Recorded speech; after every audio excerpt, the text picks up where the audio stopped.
Hello friends. Friends, series का next paragraph आपके सामने है, एक प्रेरणा को लेकर भी, और जो मकसद है कि whatever is written in English हम उसको कैसे समझें। तो चलते हैं। A bird in hand is better than two in the bush. A bird in the hand of a bird in the hand is better than two in bush. कहते आपके हाथ में एक पक्षी है वो ज़्यादा अच्छी बात है बजाय कि एक झाड़ी में दो पक्षी हैं। मतलब कहते हैं कि पूरी रोटी से आधी रोटी अच्छी।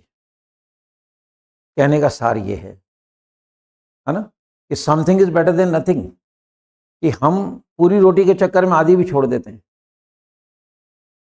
तो हमें ये समझना है कि जो अभी हमारे पास है वो सफिशिएंट है। उससे आगे पहले जो आपके हाथ में आधी रोटी, उसे तो आप उससे संतुष्ट होइए। पूरी रोटी के चक्कर के अंदर आधी भी जाएगी। तो a bird in hand is better than two in bush. Paragraph देखिए। There is an old saying. अब यहाँ इज आ रहा है, तो जिस टॉपिक को मैं नाम बार बार ले रहा हूँ, मेरे फुल कोर्स में जो टॉपिक है टेंसेस के अलावा, जिसको मैंने नाम दिया सेंटेंस विदाउट, राइट। मेरा अपना ये दिया हुआ नाम है समझाने के लिए।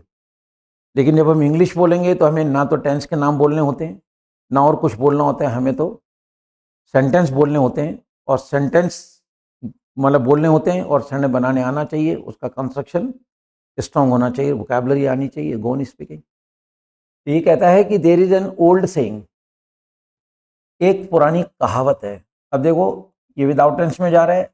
एन आर्टिकल क्यों आ रहा है? क्योंकि यहाँ पे वॉवेल का साउंड आ रहा है। लेकिन ये दिमाग में मत बैठा लेना कि हमेशा ऐसा इंग्लिश का वर्ड जिसमें वॉवेल का साउंड आ रहा है इन द बिगनिंग, शुरू में, उसका एक एन लगे, ये भूल मत करना। यूट्यूब पे मेरा पूरा टॉपिक है आर्टिकल। आप उससे देखें, आपको समझ में आ जाएगा कि एक्चुअल आर्टिकल है क्या। क्या ये कहना उचित है कि अगर कोई इंग्लिश का वर्ड है और उसका जो उच्चारण है वो वॉवेल से शुरू हो रहा है तो उसके आगे एन लगा दीजिए, और अगर उसका उच्चारण कॉन्सोनेंट से शुरू हो रहा है तो ए लगा दीजिए, और नदी नाले झील सागर तारे ग्रह उपग्रह ये आ जाए तो द लगा दीजिए। ये कहीं भी कहना इस उचित नहीं है। It is absolutely senseless to say कि एन आर्टिकल वहाँ लगता है जहाँ वॉवेल का साउंड आता है, जहाँ कॉन्सोनेंट का साउंड आता है वहाँ पे ए आता है, और नदी नाले झील सागर मतलब जो है इनके पहले दी लगता है, नहीं। ठीक है, तो वो टॉपिक जो मेरा आर्टिकल है यूट्यूब पे पूरा है, उसे आप समझेंगे, आपको 101% समझ में आएगा कि एक्चुअल आर्टिकल कैसे, बड़ा आर्टिकल है क्या। और जब कभी भी हम भाषा बोलने लिखें या फिल इन द ब्लैंक्स में मतलब भरें, या कॉम्पिटेटिव एग्जाम्स में आर्टिकल पूछे जाएं, तो आपको आर्टिकल का यूज़ कैसे करना है। तो you go to that video of article, पूरा आर्टिकल है, और उसको आप समझें, आपको हकीकत मालूम पड़ जाएगी। खैर, तो यहाँ इज आ रहा है विदाउट टेंस को लेके, क्योंकि ऐसा वाक्य जिसमें वर्ब नहीं होता उसको मैंने नाम दिया विदाउट टेंस। तो there is an old saying that money away from purse. कहता है पैसा जो पर्स में नहीं है, आपके पास पर्स है लेकिन उसमें पैसा नहीं, घर पे हो भले, and knowledge content in books are useless for sudden use. देखिए क्या कहता है, there is an old saying that money away from the purse. पैसा अगर पर्स में नहीं है, and knowledge content in the books, और जो ज्ञान है वो किताबों में है, आपके पास नहीं है, are useless for sudden use. कभी अचानक जरूरत पड़ गई तो वो पर्स आपके काम नहीं आएगा, और उस बुक में लिखी हुई नॉलेज आपके काम नहीं आएगी, क्योंकि वो यहाँ पर नहीं है और पर्स में पैसे नहीं है। Clear? They must be in our possession. कहता है पैसा जो है आपके पर्स में होना चाहिए, और किताब की जो नॉलेज है वो यहाँ होनी चाहिए, है ना। दे मस्ट बी, अब यह मस्ट का मतलब चाहिए, बी वाला होना, करेक्ट। बी का मतलब होना या बनना होता है। तो they must be in our position, वो हमारे पास होनी चाहिए। पोजीशन का मतलब है अपना उस पर अधिकार होना चाहिए। तो अधिकार कब होगा? जब पर्स में पैसा होगा। जब आप बाजार में हैं, पर्स में पैसा है, तो उस पैसे पर आपका पोजीशन है, राइट है कि नहीं? मतलब कब्जा है उस, तो they must be in our position. They must be, ये फिर मतलब जो इसमें मस्ट का मतलब चाहिए, ये विदाउट टेंस में रखा है मैंने इसको, और इसके साथ बी लग रहा है। होना और बनने के लिए बी का यूज़ किया जाता है। तो वो दोनों चीज़ें हमारे पास होना चाहिए।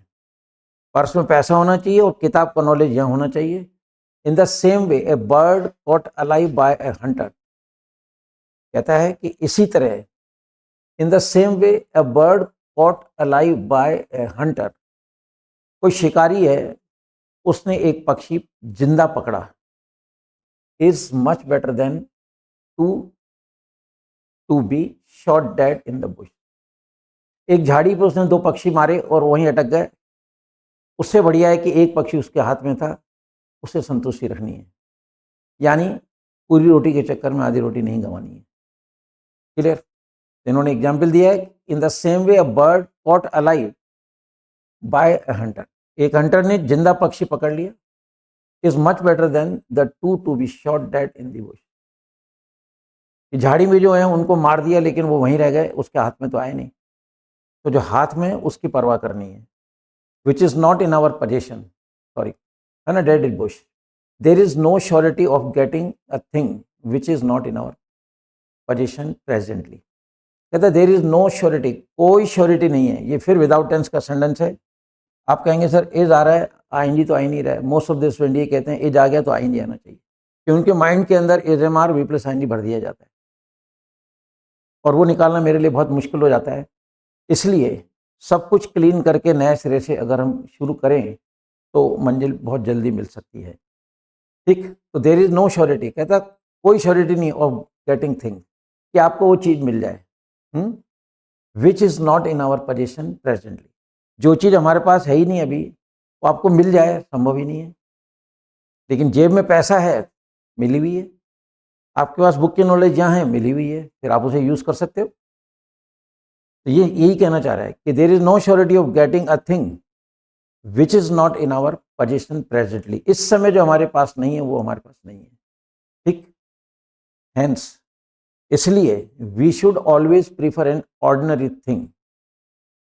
ये कहता है इसलिए जो भी ऑर्डिनरी चीज आपके सामने है उसे स्वीकार कर लो। एक्स्ट्राऑर्डिनरी चीज के चक्कर में ना पड़ो, उसे ढूंढोगे तो वो ऑर्डिनरी भी चली आएगी। इसको यूं कह दीजिए कि जैसे कुछ मान लो आप खरीदने गए और आपको पसंद नहीं आ रही, आपने कहा चलो नेक्स्ट दुकान पे चलते हैं, राइट, और पिछली दुकान पे वो पीस एक ही था। जब तक आप मान लीजिए नेक्स्ट पे गए वहाँ भी नहीं मिली, वापस आया तो मालूम पड़ा वो पीस भी गया। तो पूरी रोटी के चक्कर में आधी रोटी भी गई। तो कहना ये चाह रहा है कि hence we should always prefer, हमें देखो शुड आ रहा है, चाहिए की आवाज आएगी, तो we should always prefer an ordinary thing which is easily available.